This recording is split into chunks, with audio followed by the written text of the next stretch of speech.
matchup in the SEC as South Carolina takes on LSU. LSU laying 2.5. The total 40. Early action came in on the road underdog in this one, Brian, because LSU did open a 4-point favorite, or as high as a 4-point favorite in one place, and as I said, down to 2.5. South Carolina last week, the most impressive win for the old ball coach since his Florida days. I mean, that's how good it was last week against a high-octane Georgia offense that was basically held off the scoreboard for 58 minutes out of 60 in that game last week. Excellent work by the South Carolina defense. My question to you is, can either one of these offenses step it up in this game? Well, that's my whole point in this game. And, if you're looking for value, the value's got to be on the LSU side.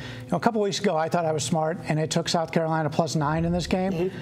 Just last week, it went up to 10. So I don't know. He saw me come to the window and bet him. I said, let's raise it. But it was 10 just a couple of weeks ago, and now it's down to 2.5 here. So if you're looking for a side, I think LSU's got the side. But how is LSU going to score? I mean, in the past, they had guys that could make plays.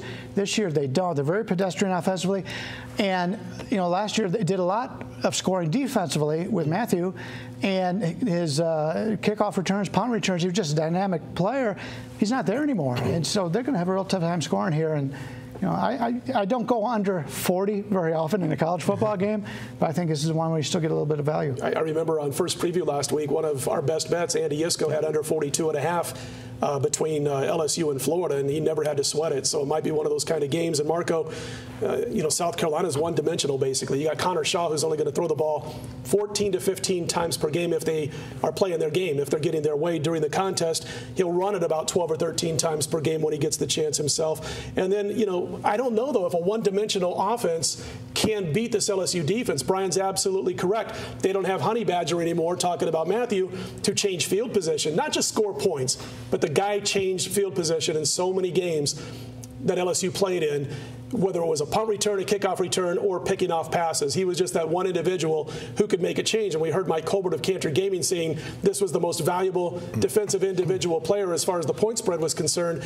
of course, when he left this team or was kicked off the team. But you've also got an LSU offense that has been terrible this year, and I'm not sure Mettenberger's the answer. They don't really have one, though, as far as signal callers concerned in the Bayou. No, they don't. I mean, I agree with you, Brian. From a pure value standpoint, when was the last time you could get LSU at home in a night game under a field goal?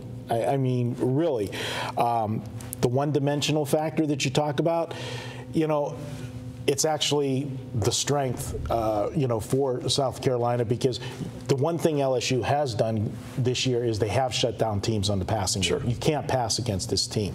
What concerns me, though, is this defense, as good as it's been, the last 2 weeks, and I'm still trying to figure out how Townsend ran for 188 yards against them. I mean, did they just take the week off LSU? Because Townsend's not supposed to move the ball at all on his defense. And they scored the most points of any team this year against LSU. Right. But last week, Florida, they were one-dimensional for the most part, and they rushed for 176 yards. It was a battle of field position the whole game, and LSU, it seemed that every time that they got themselves in a position to do something, they shot themselves in the foot with either a penalty or a turnover that killed the drive, and they just didn't have any opportunity. This is a game that I'm on the fence on, but I agree with you. From a pure value standpoint, I would have to look at LSU because of the number. Do you want the right number or do you want the right side? Right. I don't know which is either in this particular ball game. And as far as the total goes, it is very scary taking under 40 points. If you make your side, if you make your line or power ratings a week in advance, then LSU is by far the right number. Going into last week's game before South Carolina looked like the best team in college football against Georgia, and did I say LSU against Georgia? I meant South Carolina looking so good against Georgia, and before LSU lost that game against Florida, I had that game 6. I had my power rating 6 in this game, LSU at home, and like you just said, it's now 2.5. You got as high as 9. You saw as high as 10 at one point. So the number to me is all about LSU, and I know what you're saying about the South Carolina team, their strength being running the football, being one-dimensional. But when you're going up against a talented defense, and I know LSU hasn't put up the kind of numbers that we're used to maybe on defense, you've got to be able to diversify, if I can spit it out, diversify a little bit on offense, because this team can force the offense to be run completely by Connor Shaw and not having any outs at wide receiver, which all of a sudden hems this running game in a little bit for the South Carolina Gamecocks. Anyway, Bryan, enough of me, enough of Marco. This is your free pick.